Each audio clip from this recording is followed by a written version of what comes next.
In this video, I'm going to be talking about random acts of violence that come out of nowhere and how we should think on these things. Stick around. These last few weeks have been eventful, to put it lightly. There was the stabbing of Irina Zarutska on the train in Charlotte. There was the assassination of Charlie Kirk, and there's been multiple public shootings. Outside of all of this, I've watched multiple videos of public stabbings that have taken place around the world. Instead of doing videos on each of these topics, I took some time and decided that I felt like I would rather do a video talking about the one thing that all of these issues have in common. And that is the unexpected nature of so much real-world violence.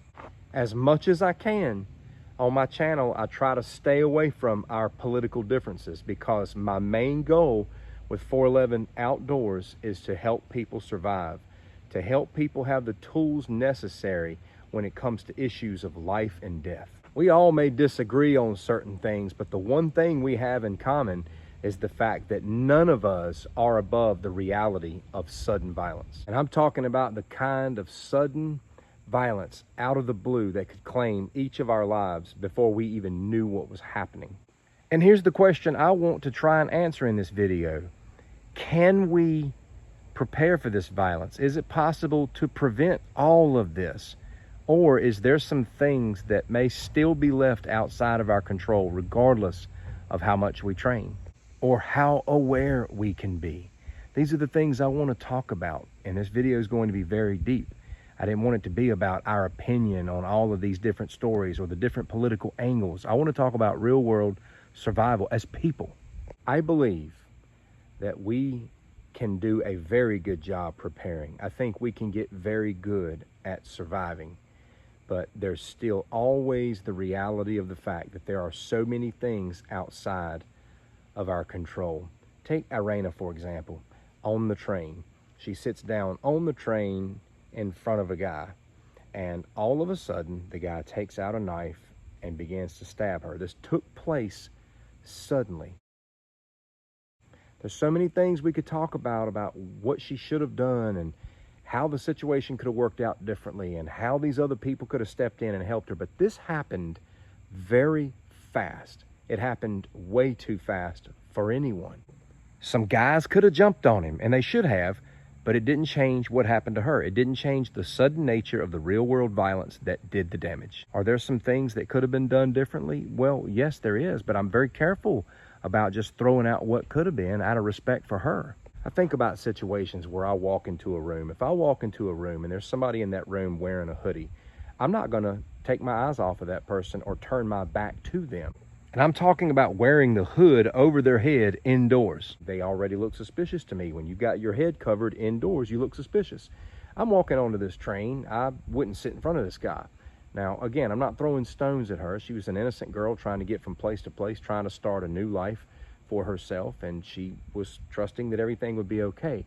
Personally, I'm not going to sit in front of someone like that. Number one, I can't see what he's doing, and if I'm sitting behind him, he can still take action against me. I just have more time to respond. And yes, I do believe there were some seats behind him. Even if others would have kicked in and helped her, it would have been so late in the game. He had done so much damage already so quickly before anybody could realize it. And that's the point that I'm making. We can train, we can prepare, we can be aware, we can do all of these things, and things can still happen suddenly. And that's the scary reality of the world that we live in. And we see people fall and prey to this every day. I could stand here and say that Charlie should have had a more beefed up security. He'd say he should have, could have, would have.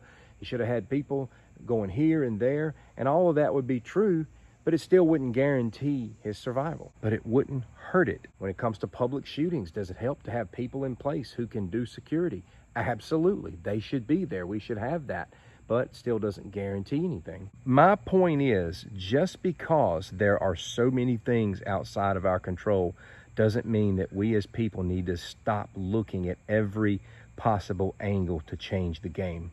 Recently, a guy was in a laundromat in New York.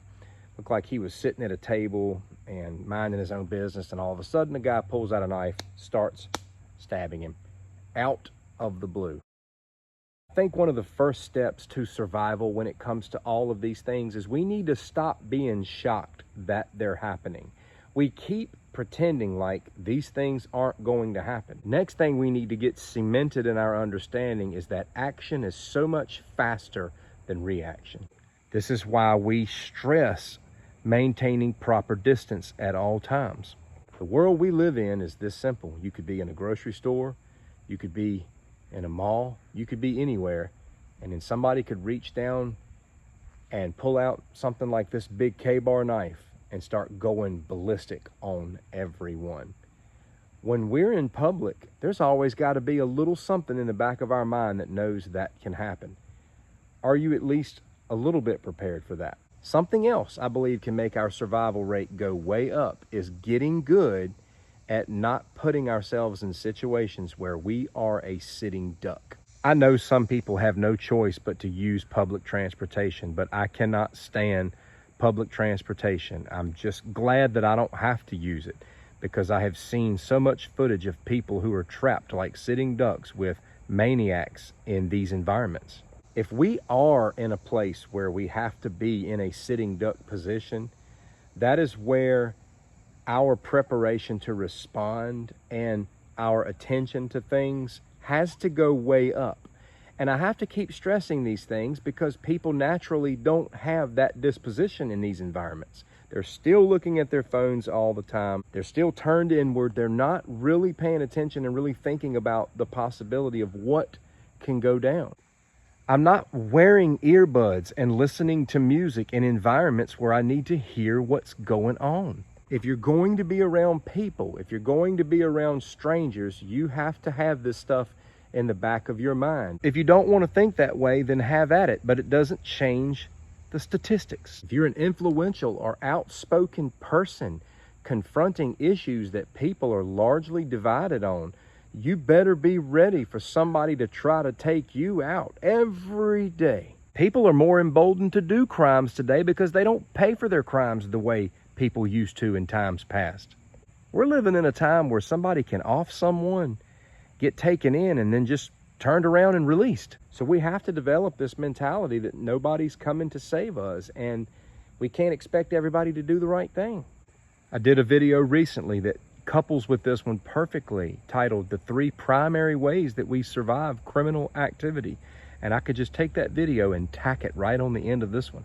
We have to have the ability to anticipate criminal activity. We have to start paying attention to things. We have to start paying attention to the probability of criminal activity. And we have to be spending time preparing to physically and mentally deal with criminal activity. But when all is said and done, there's still the sobering, humbling reality that we can do all we can to prepare, and the sudden nature of real world violence can still reach us. That's the reality that we live in, but that should cause us to prepare and be aware all the more.